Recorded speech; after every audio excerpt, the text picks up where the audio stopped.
안녕하십니까. 자동차 마케터의 시선의 이순남입니다. 2018년 11월에 열렸던 LA 오토쇼에서 가장 주목을 받은 차종은 젊은 친구가 나와서 발표했던 리비안의 R1T, R1S였다고 생각됩니다. 그로부터 약 3년이 채 안 된 21년 9월 리비안은 미쓰비시로부터 구입한 공장을 개조하여 픽업과 SUV 생산을 개시했습니다. 두 달 후인 11월에 주식을 공개했고 12월에는 조지아주 아틀란타에 50억 달러를 투자하는 제2의 공장 건설 계획을 발표했습니다. 작년 생산은 목표를 미달한 651회만을 생산했지만 리비안의 시총은 일시적으로 1000억 달러를 넘어섰고 올 초 1월 3일 시점에서의 리비안의 시총은 924억 달러로 포드의 870억 달러, GM의 890억 달러를 앞질렀습니다. 그러나 그것도 한순간이었고 리비안의 시총은 브레이크가 고장난 것처럼 계속하여 감소하면서 최고점 대비 90% 이상 감소했습니다. 7월 이후 약간 반등은 했지만 현재 리비안의 시총은 1월 시점과 비교해보면 테슬라, GM, 포드의 감소폭보다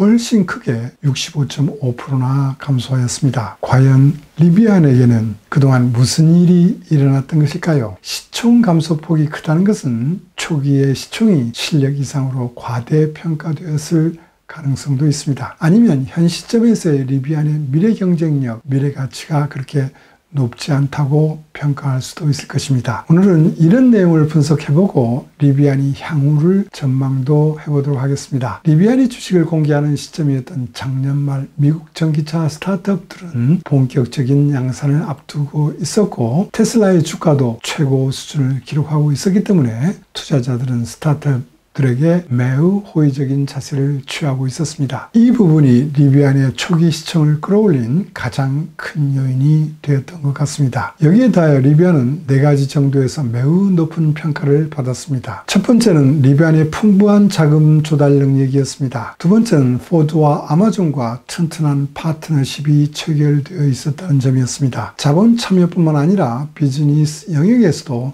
협력 관계가 구축되어 있었습니다. 포드는 리비안이 성능이 우수한 스케이트보드 플랫폼을 활용하여 프리미엄 브랜드 링컨의 전기차를 개발하여 독일 빅3와 경쟁한다는 그림을 그렸습니다. 그러나 이 전략은 구체화되지 못하여 포드 독자적으로 링컨 전기차를 개발하고 있습니다. 아마존은 리비안에 30년까지 10만 대의 전기팬을 오더했습니다. 이처럼 포드와 아마존과의 튼튼한 파트너십 관계 구축도 투자자를 자극했던 요인이 되었을 것입니다. 세 번째로 마케터의 시선에서 보면 리비안의 상품 전략은 STP 관점에서 최고로 평가할 수 있었습니다. 미국 자동차 시장 구조는 몇 년 전부터 승용차에서 픽업, SUV 중심으로 변하면서 픽업과 SUV가 전체 판매의 80%를 차지하고 있을 정도가 되었습니다. 미국에서 가장 큰 시장이면서 가장 수익성이 높은 픽업 세그먼트를 공략했다는 점, 기존 빅3의 픽업이 비즈니스, 작업 용도 등 다양하게 쓰이고 있는 것과는 다르게 캠핑, 서핑, 스노우보드 등 아웃도어 라이프 용도의 고객으로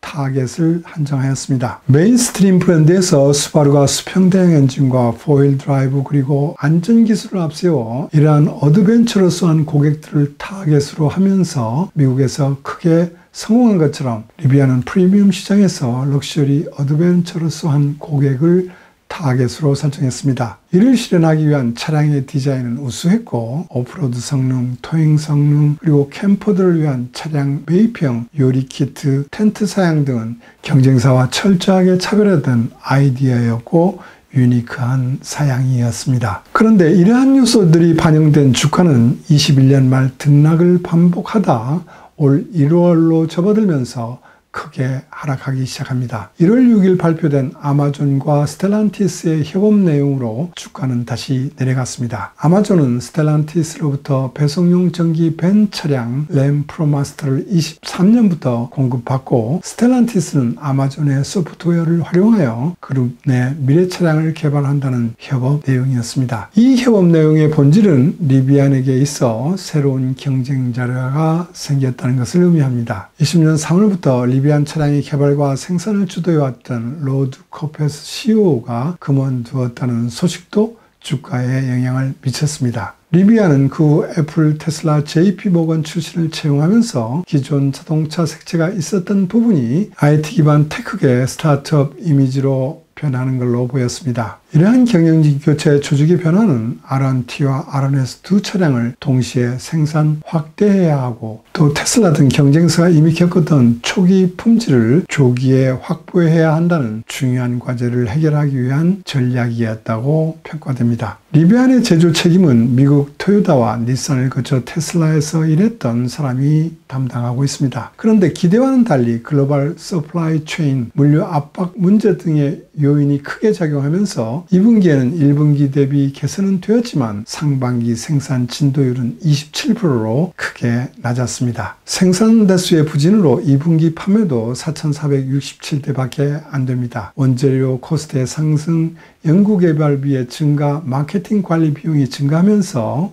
2분기 순손실은 17억 달러로 커졌습니다. 리비안이 대당 손실 금액은 중국의 니오, 샤오펑, 리오토와 비교해보면 리비안의 현상을 조금 이해할 수 있을 것입니다. 중국 업체들도 아직도 적자를 내고 있지만 그래도 생산 규모의 효과를 보고 있습니다. 그만큼 리비안에게 있어 무엇보다도 지금 중요한 것은 정상적인 생산 대수라 할 수 있습니다. 7월 들어 리비안은 수익화 수단을 확대하기 위하여 가장 쉬운 방법의 하나인 5% 이상의 종업원을 해고하였습니다. 3분기 생산은 2분기 대비 67% 증가한 7,363대였고 3분기까지의 진도율은 56%로 증가하면서 개선의 조짐을 보이고 있는 편입니다. 이런 어려운 상황인데도 리비안은 올해 목표인 25,000대를 변경하지 않겠다고 하고 있습니다. 목표 생산 대수를 맞추려면 4분기에 10,000대 이상을 생산해야 합니다. 10,000대를 생산할 수 있다면 생산 품질 면에서 리비안에게 밝은 서광이 비칠 것으로 보입니다. 두 번째 이슈는 제2공장 건설 계획이라고 생각됩니다. JP모건 출신인 CFO는 단기적으로 이익을 내는 것보다 기업으로서 성장을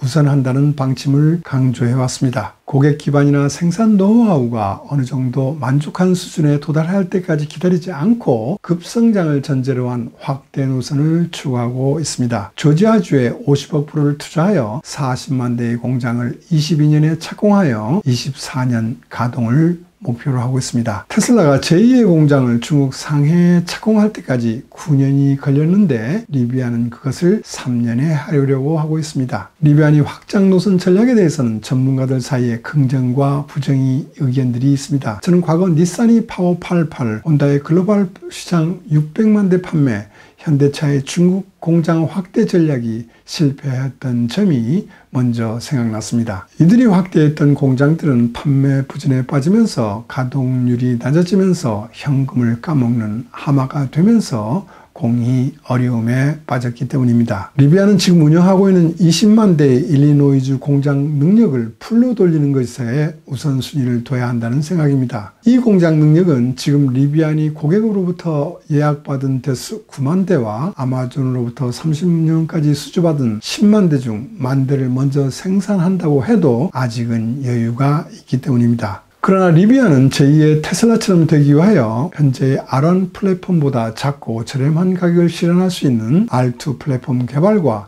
2세대 모터, 배터리를 자체 생산한다는 전략입니다. 그러나 이러한 전략을 실행할 제2의 공장 건설 계획은 조지아 지방 법원의 판결로 새로운 국면을 맞게 되었습니다. 50억 달러를 투자하여 28년까지 7,500명의 고용을 창출한다는 조건으로 15억 달러의 세제 인센티브를 받기로 한 협의 내용에 법원은 인정하지 않고 있습니다. 향후 어떻게 전개될지 지켜볼 대목입니다. 그러면 리비안의 향후 경쟁력은 어떻게 평가할 수 있을까요? GM과 포드 등 기존 자동차 메이커들은 스타트업에 비해 뒤늦게 전기차에 참가했지만 스타트업들이 고전하고 있는 사이에 늦었던 시간을 만회하는 데 성공하고 있습니다. 리비안은 시장 선점의 이점을 잃어버리고 있습니다. 기존 메이커들에게 어드밴티지는 몇 가지 더 있습니다. 서플라이와 오랫동안 구축된 관계와 재정적으로 안정되어 있는 부분, 수익성이 높은 가솔린차 판매로 수익도 올릴 수 있기 때문에 전기차의 수익이 안 되는 부분도 커버할 수 있습니다. 또한 브랜드 인지도 측면에서도 몇십 년 동안 판매해왔기 때문에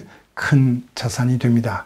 이제 동일선상에서 출발하는 경주가 될 것으로 보이지만 반도체 부족 사태가 2023년도까지 계속된다는 폭스바겐 스텔란티스 CEO의 예측이 맞는다면 리비안은 이들보다 뒤처질 가능성도 있게 됩니다. 시장에는 더 다이나믹한 변화가 일어나고 있습니다. 리비안의 경쟁자는 테슬라와 빅3 외에도 볼링거 등 신생업체들이 있습니다. 여기에 기존 폭스바겐은 스카우트를, 그리고 현대차와 기아는 새로 짓는 전기차 공장에 픽업을 추가하는 계획입니다. 경쟁이 한층 더 치열해질 것입니다. 또한 미국 시장은 공급 시장이 계속되어 왔지만 최근 이자율이 높아지면서 차량 구매력은 떨어지고 있어 단기간에 정상화되지 못하면 전기 픽업 시장은 공급 과잉을 맞을 가능성도 있어 보입니다. 리비안은 20년 11월에 예약 사이트를 오픈하면서 22년 이후까지 기다려야 한다는 메시지를 고객에게 전달해 왔습니다. 그러나 고객들은 좀 더 빨리 나오는 차를 구입하기 위하여 복수 이상으로 예약을 하고 있습니다. 6월 말 시점 테슬라의 사이버 트럭이 안고 있는 예약 대수는 127만 대로 가장 많고, 포드 F150 전기차가 20만 대, 그리고 리비안이 9만 대를 확보하고 있습니다. 앞에서도 말씀드렸지만 이 부분을 고려하면 정상적인 생산 여부가 제일 중요한 요소가 됩니다. 또 하나의 변수는 가격입니다. 예를 들면 포드는 기존 가솔린 F150 평균 구입 가격보다도 $10,000 낮게 하여 39,974달러로 처음에 설정하였지만 두 차례나 가격 인상하면서 지금은 53,769달러가 되어버렸습니다. 테슬라의 사이버 트럭 가격도 4만 불 이하로 출발하는 것으로 했지만 원재료 상승, 인플레 영향으로 크게 인상될 것으로 예상되고 있습니다. 미국의 소비자들은 지금까지 경험해보지 않았던 전기 픽업과 마주하게 됩니다. 이처럼 초기 시장의 소비자는 픽업을 결정하는 데 있어서 새로움을 중시하는 경향이 있습니다. 아무도 사용하지 않은 전기 픽업을 남보다 먼저 구입하는 것이 그들에게는 큰 매력이 됩니다. 이 사람들을 이노베이터와 얼리 어답터라고 부릅니다. 이에 반하여 단계별로 얼리 머저리티, 레이트 머저리티, 레거드라 부르는 메인스트림 소비자들은 전기 픽업 구입에 신중한 자세를 보이게 됩니다. 신뢰할 수 있는 전기 픽업인지, 다른 사람들이 전기 픽업을 어떻게 구입하고 있는지 등을 파악하면서 구매하려고 할 때 안심감을 중시하는 경향이 있습니다. 이처럼 초기 고객들이 새로운 추구와 메인스트림 고객들이 안심감을 추구하는 니즈가 크게 다르기 때문에 캐즘이라는 장벽 또는 크레바스가 발생하게 됩니다. 이 단계를 잘 넘게 되면 대박이 나지만 넘지 못하면 쪽박이 될 수 있습니다. 이런 점에서 테슬라는 초기 고객이 많고 장벽을 넘을 수 있는 팬들이 많아 제일 유리하다고 예상됩니다. 리비안도 이 장벽을 넘기 위해 필요한 브랜드 전략은 훌륭한 편입니다. 차별화된 상품력으로 타겟층을 한정하고 있고 차의 효용성을 명확하게 하고 있기 때문에 성공할 가능성은 크다고 보입니다. 어드벤처러스한 라이프를 즐기는 부유한 사람들에게 리비안 픽업의 효용성이 널리 알려지면 리비안은 탄탄한 성장의 토대를 구축할 수 있을 것으로 보입니다. 그러나 지금까지 몇 차례 강조한 것처럼 올해 말까지 정상적인 생산이 되지 못한다면 이 모든 것은 무너질 수도 있습니다. 오늘은 여기까지 하겠습니다. 시청해 주셔서 감사합니다.